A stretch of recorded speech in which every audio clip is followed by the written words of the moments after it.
BloodStream Journeys is produced by BloodStream Media and made possible exclusively by BioMarin. Hi there, I'm Heather Robb, and this is Journeys, a new monthly podcast from BloodStream Media that features the stories of 3 individuals within the bleeding disorders community. Happy New Year to you all. Hope you had a lovely holiday, and thanks for joining us for the second episode of Journeys. When you or a loved one has a chronic health condition, it can often feel like your entire world revolves around that condition. From your social circles to your career, everything is impacted. The journeys we will hear today are about branching out of what can feel like that core identity and finding other elements of identity that can be empowering, comforting, strengthening, and even life-changing. For our first contributor, Rose Bender, finding an identity outside of her bleeding disorder has been one of the most important parts of her journey thus far. Once again, I am your host, Heather Robb, and I invite you to sit back, relax, and enjoy this story from Rose Bender.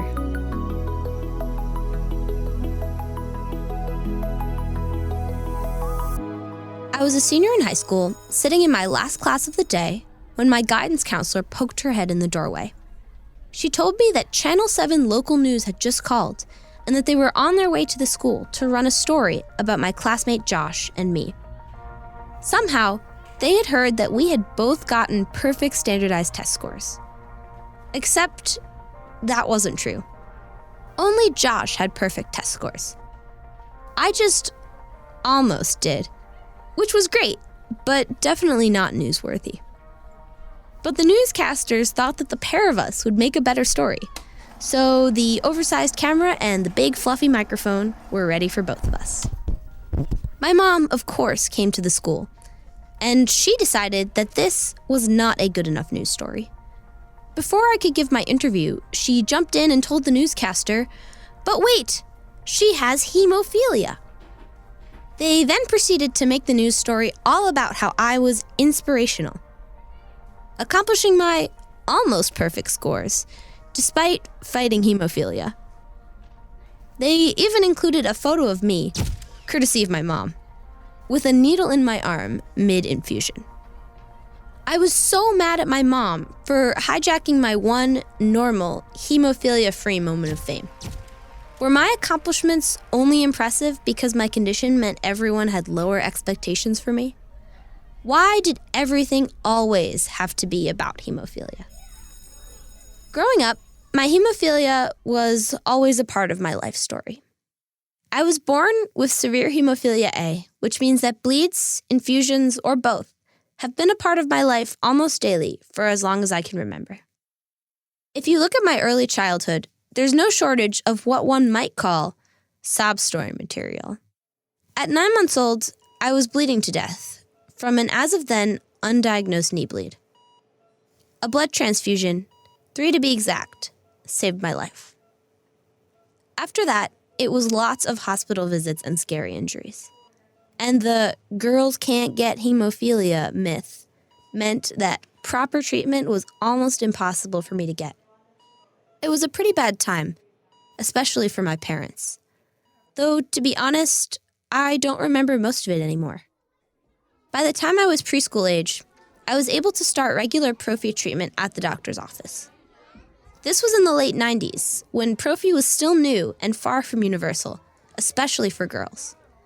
I owe my health today to my mom and dad's fight for me to be on prophy back then. I am so lucky to have parents who are activists, not just for my own best care, but for the whole community. Some of my earliest memories are of handing out cookies at the Rose Bender blood drives that my mom used to host at our synagogue every year. And then there was the Time for a Cure film, a honestly kind of cringy, old-fashioned fundraising video, which alternated clips of me running around in a butterfly costume, with hospital shots, with kids saying, "But you can help," as they put coins into a piggy bank. I was always a poster child, but never in a pitiful way. It was more like being born into an atmosphere of empowerment. My parents always pushed the idea that hemophilia isn't just an illness, It's something to inspire how you take the direction of your life. By the time I was in high school, I took this very seriously. Hemophilia dominated my academics, my hobbies, and my career plans. I joined the student council just so I could help organize the blood drives. I aspired to go into the medical field. I joined the research club so that I could get practice towards being a doctor or even a researcher to cure my own disease. I was so open and vocal about all this that I even found out through a misspelled Facebook message from a random classmate that I was actually the subject of, and I didn't even realize this existed, hall monitor gossip. Apparently, the hall monitor was telling people, "Oh, Rose? Don't cut her. She has hemophilia." The summer after high school, I went to Hero's Journey, an adventure program just for teenagers with all sorts of chronic illnesses and disabilities. We had the river ceremony, where I plucked at rocks and sticks to make a river of my life. Other kids told stories of childhood spent in hospitals, of parents' divorces over medical expenses, of the terror they felt facing a doctor's guarantee of death. Then, we had the mask ceremony, in the company of strangers into whose lives we now had a painfully, tragically personal window. We each received a piece of cardboard on which we had to sketch, using only charcoal burnt from the edges of our sticks, a burden that we wanted to get rid of. One girl across from me, Cheyenne, volunteered to share her story. Cheyenne was born with sickle cell anemia. When her parents found out, they gave her up for adoption. Her mother couldn't care less about her, she said, and her aunt raised her completely. Her dad, who lived 10 minutes away, was completely absent. I was raised by extended family too, but in the exact opposite sense. When I had a bleeding episode, my grandmother would jump in the car alongside my mother and sing to me in the back seat as my dad rushed us to the hospital. I was never alone. Each word Cheyenne spoke served as an acute reminder of my privilege. She threw her mask into the fire. My mask was still blank, but I threw it in. Hero's Journey changed me, but not in the way the organizers had intended it to. I left feeling both so lucky and so alone in the company of people whose experiences were supposedly similar to mine. Why have I let my hardships become such a part of my identity if, compared to sickle cell and cancer and death, I have it pretty easy? By the time college started, I spent much of my spare time in extracurricular explorations far away from anything hemophilia related. I dabbled in journalism, in children's theater, in environmental engineering. I joined a magic performance group where I built my own illusion to generate a pizza with audience-specified toppings out of thin air. But my apple-topped pizza generation didn't throw me into a sudden, undiscovered passion as I had hoped. I thought back to Hero's Journey. The only part of that program that I didn't spend feeling angry at the counselors or myself was the wilderness first aid component. There, we learned the all-important skill of only how to take a sample medical history. In frustration, I asked the leader, "How can we actually help someone with a terrible injury?" He told me that if I wanted to know that, I had to become an EMT. So the next spring, I enrolled in my college's EMT class. I loved it so much that I later became an EMT volunteer for a nearby town's ambulance company, timing my medication infusions to align with my shift days. As an EMT, for the first time, I was able to view the medical field away from the lens of my own troubles. Yes, growing up with a bleeding disorder is hard, but that's definitely not all there is to medicine. It's about observation, perception, curiosity, and analysis. Most of all, it's about empathy and really listening to others. Becoming an EMT was a transformative experience, as it brought me back to medicine on my own terms. Yet, it was an interest I would have never explored if it were not for my life experience. Now, I'm not a poster child anymore. But neither do I feel like some sort of weird hemophilia fraud. I know I don't have to credit all my accomplishments to having it. And I also don't have to throw away my identity just because someone else has it worse. I still work within the bleeding disorder community. I'm a board member for the New York City Hemophilia chapter, and I go back in summers to volunteer at Camp Little Oak, a magical place where girls with hemophilia learn to live with and beyond their disease. I love this side of my life. But I also love that my new friends don't know me like the hall monitor did, as that hemophilia girl who loves blood drives, blood research, and working with little hemophilia kids of the future. Instead, they know me as an obsessive biker, an aspiring primary care doctor, and a soon-to-be triathlete who constantly drags them to swim practice. Hemophilia is not a part of those things, but it's still a part of me. It's been a wild ride, but I think I've finally found a balance between choosing my own destiny, on my own terms, and accepting hemophilia as a force that has shaped who I've become. Thank you.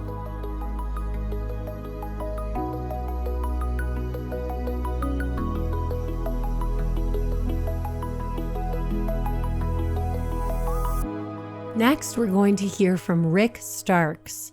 For Rick, his relationship to a physical practice has been a hugely significant aspect of his identity and his journey. So here is Rick Starks.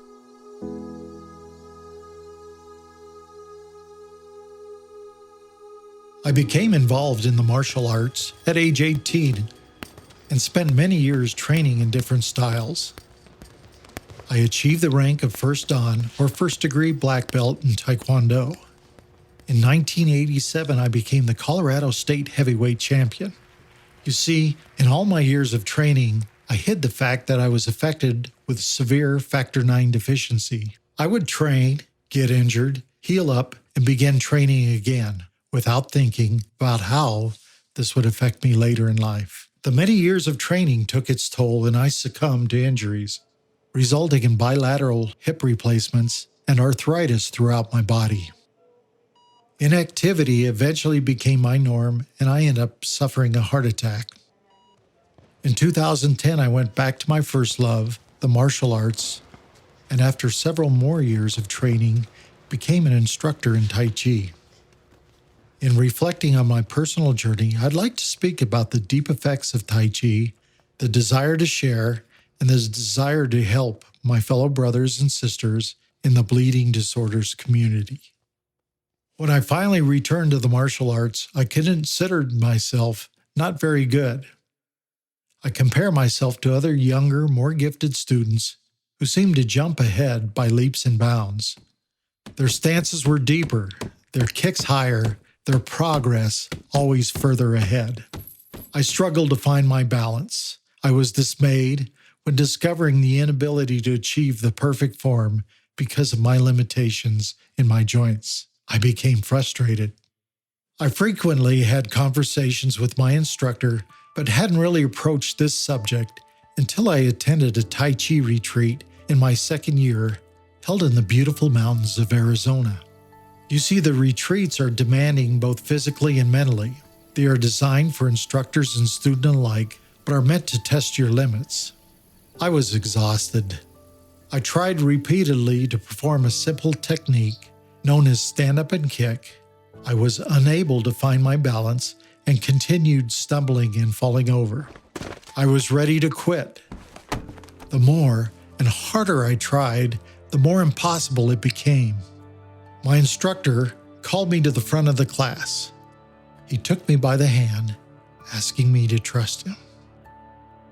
Standing side by side, he asked me to balance with his supporting hand, focus on my breath, and then perform the technique. Slowly, the kick extended and retracted. One done. Then asking me to trust him one more time, he again held my balance, this time fingertip to fingertip, and again performing the kick. The students told me later there was a transformation on my face. I no longer looked frustrated. I looked focused, relaxed, and at peace. What I learned from my experience was that often your own mind gets in the way of your accomplishments. We decide ahead of time what we can do or what is going to be difficult. That can make it so. Our anticipation can give us a perception of the outcome and experience. I learned that we can also change our outlook, expecting a positive experience, and it can resolve so. I've learned to no longer anticipate an outcome, just to let it play out. My movements are mine. No one else has the same body as I do, so how can they move like I do? I don't share the same body as they do, so how can I move like they do? I've learned to appreciate who I am, what I can do, despite my past. The result? A much less stressful life. This is the first of many gifts I received. I've learned to become more focused. The mindful aspect has taught me to be conscious of life. I've learned to notice the colors, smells, the sunlight through the trees, and just the beauty of life. As I walk every day, I notice the ground under my feet and the cool air upon my skin. I notice in my balance where my center lies. My posture continues to improve, all due to the working of my Tai Chi steps and postures. My outlook with others has changed. I no longer rush to judgment. I try to make a habit of giving everyone the benefit of the doubt. I do not know what effects life has taken on others, what makes them act as they do. It's not my position to judge.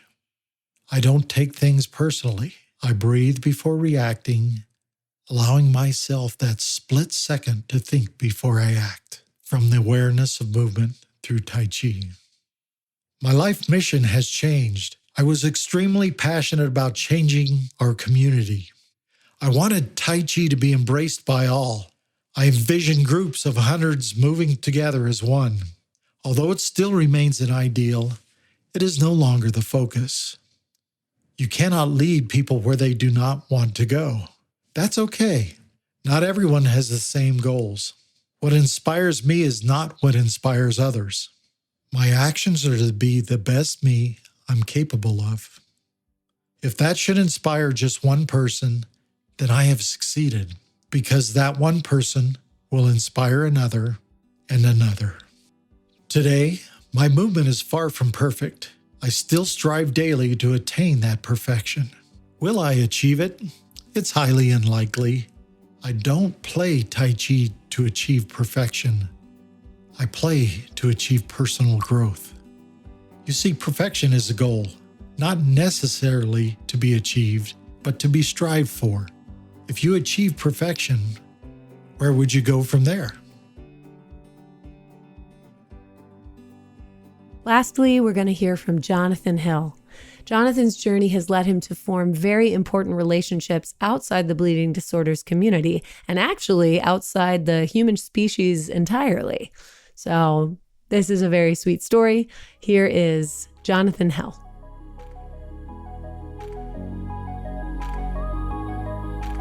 I'm Jonathan Hill, and this is my story entitled A Dog's Role. My friend Patrick James Lynch recently posted an article on how service dogs can improve the lives of patients with bleeding disorders. I have owned dogs most of my life, and while none of them were trained service dogs, they all played important roles in my life as companions and physical and emotional support. Here are my reflections on the role my dogs have played in my life's journey. When I was 10 years old, I really wanted a dog. My parents told me I had to do my own infusion first. Now, my parents had given me home infusions my whole life, and I had started to learn how to give my own infusions both at home and at Camp Hemophilia the previous summer. But I had not taken the leap of doing my own needle prick. I really wanted a dog, and that was a big motivation to take the risk. The next time I had a bleed, I did not tell my parents. Instead, I did the infusion alone and then told them I did it and asked for my prize, aka a dog. My dad was still at work, but my mom was so proud of me and a little bit shocked. She drove me down to the Humane Society right away, and we adopted a dog. His name was Champ. He was a beagle mix and very friendly. When I saw his wagging tail and happy face, I knew he was the dog for me. Champ was more than a prize to me. He became my loyal companion when I was hurting from a bleed and forced to rest for hours or days with my ankle elevated. He did not judge me. He did not call me weak or sickly. Constant pain can be discouraging, demoralizing, and an isolating experience. He was there when I got sick with possible HIV and AIDS-related illnesses. I missed a whole semester of my sophomore year due to illnesses. I fought to keep up on my studies, and with some help from tutors, I was able to keep my grades up. I was housebound and bedbound for months. My only companions were my books, my imagination, and especially Champ during the day. He was always there to cuddle, to lick my face, and ask to be pet. In his own way, he encouraged me to keep going and keep pushing to get better. He wanted me to get up and play, but he did not judge me if I was not able to. He was my first therapy dog, and I had to feed him, walk him, clean up after him, and play with him. He taught me the responsibility of caring for another creature and the consequences of it if you fail. He was there in a critical period of my adolescence, helping me through one of the darkest periods of my life. After Champ passed, I did not own another dog for several years. Shortly after Rebecca and I were married, we adopted two very large dogs, Archer and DOG. We were living in Northern California, and these dogs were not house-trained, therefore were outdoor dogs. They were both Rottweiler mixes and very loving dogs. Archer thought he was a lap dog, all 100 pounds of him. DOG was a motherly type, very protective of us. In 2001, they moved with us from California to the Midwest, eventually settling in Champaign, Illinois. We provided them with an enclosed shelter outside, as we had done in California. This consisted of a dog run built with a large doghouse inside it, and we provided blankets, etc. But I don't think we realized how bad the wind chill was in central Illinois. During the winter of 2008, I was suddenly hospitalized with internal bleeding in Portland, Oregon, while I was there alone on a business trip. It was a particularly cold snap at that time back in Champaign, and Rebecca's life was thrown upside down overnight when she got word I was in the hospital. I was in the ICU, and no one knew if I was going to survive.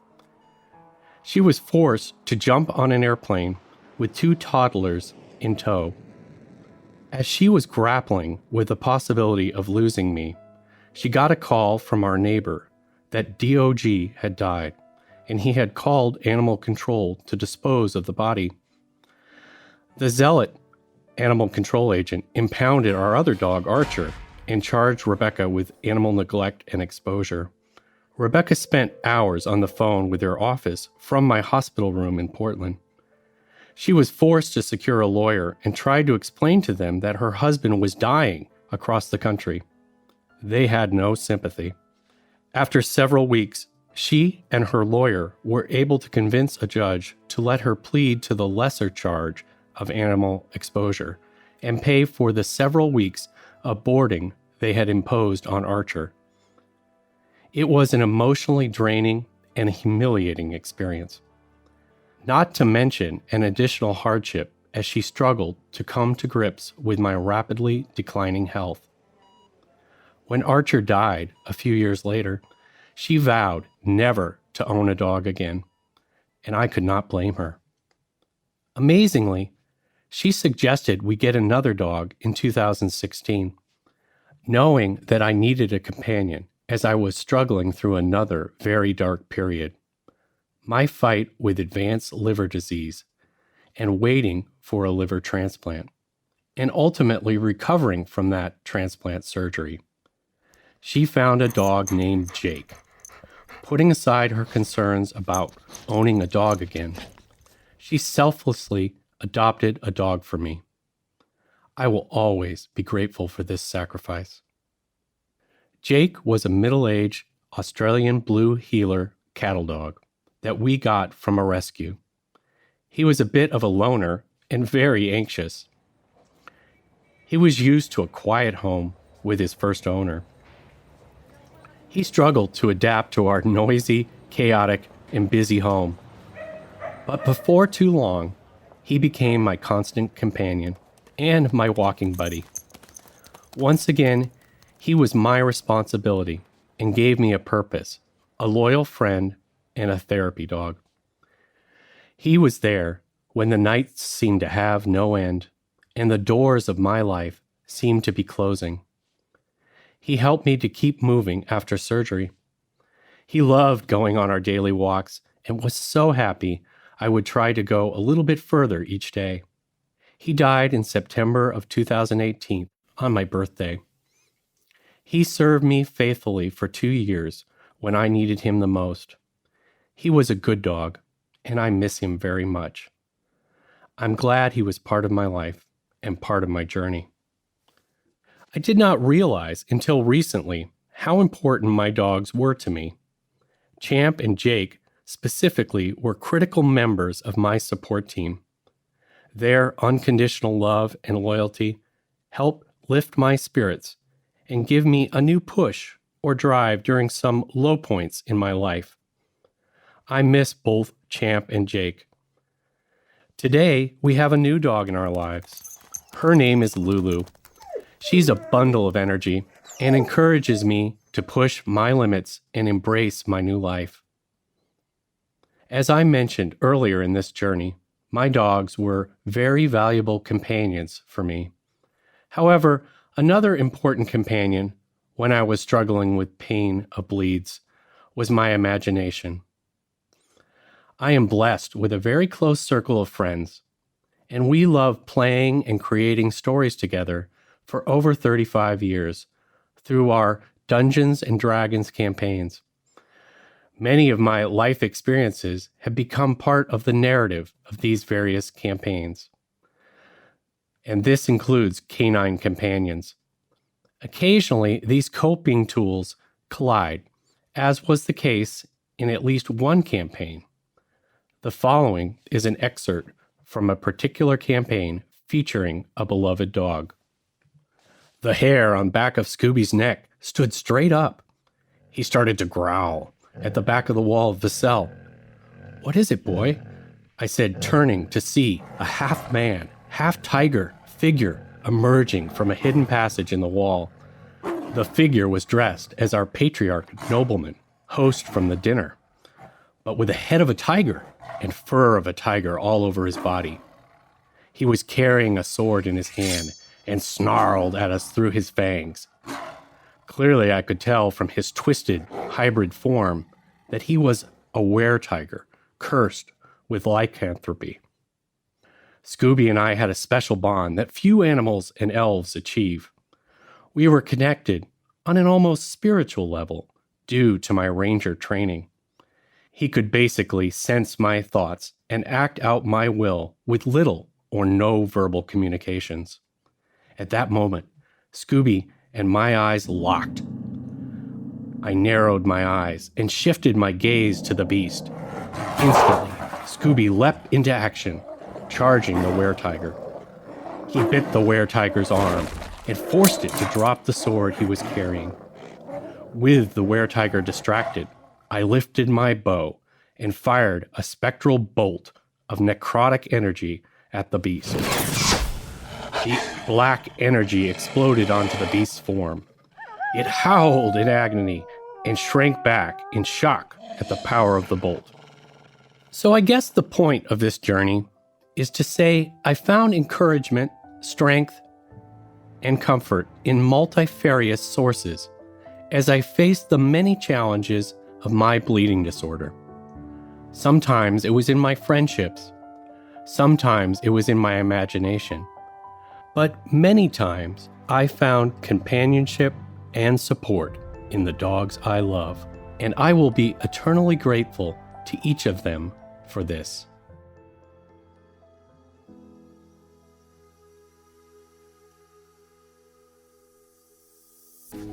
This episode of BloodStream Journeys was written by Heather Robb, featuring real-life stories from Rose Bender, Rick Starks, and Jonathan Hill. This episode was produced by Rob Bradford, Avra Friedman, and Joshua Sterling Bragg. Audio editing and sound design by Michael Capuano. Distribution and engagement by Avra Friedman and Colby Crow. Art and promotion by Katie Wright-Mead and Ryan Gielen. And BloodStream Journeys is executive produced by Patrick James Lynch and Ryan Gielen. Special thanks to James Treichler of Wave Upon Wave Studios, Michael Springer of Peel Studios, and Jesse Steves of Digital Canvas Recording Studios.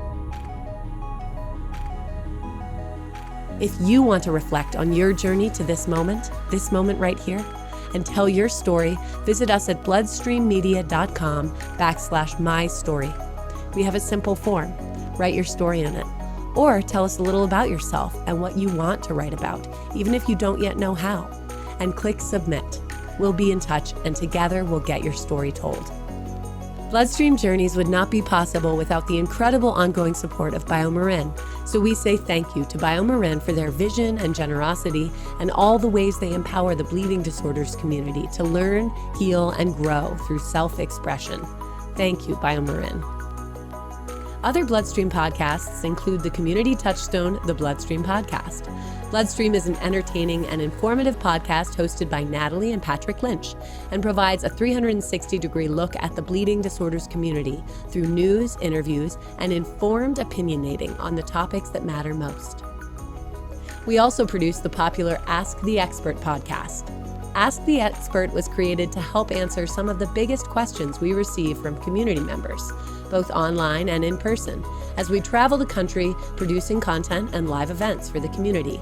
Ask the Expert is hosted by Believe's Director of Innovation and former nonprofit executive, Amy Board, and features the top community experts on new subjects every episode.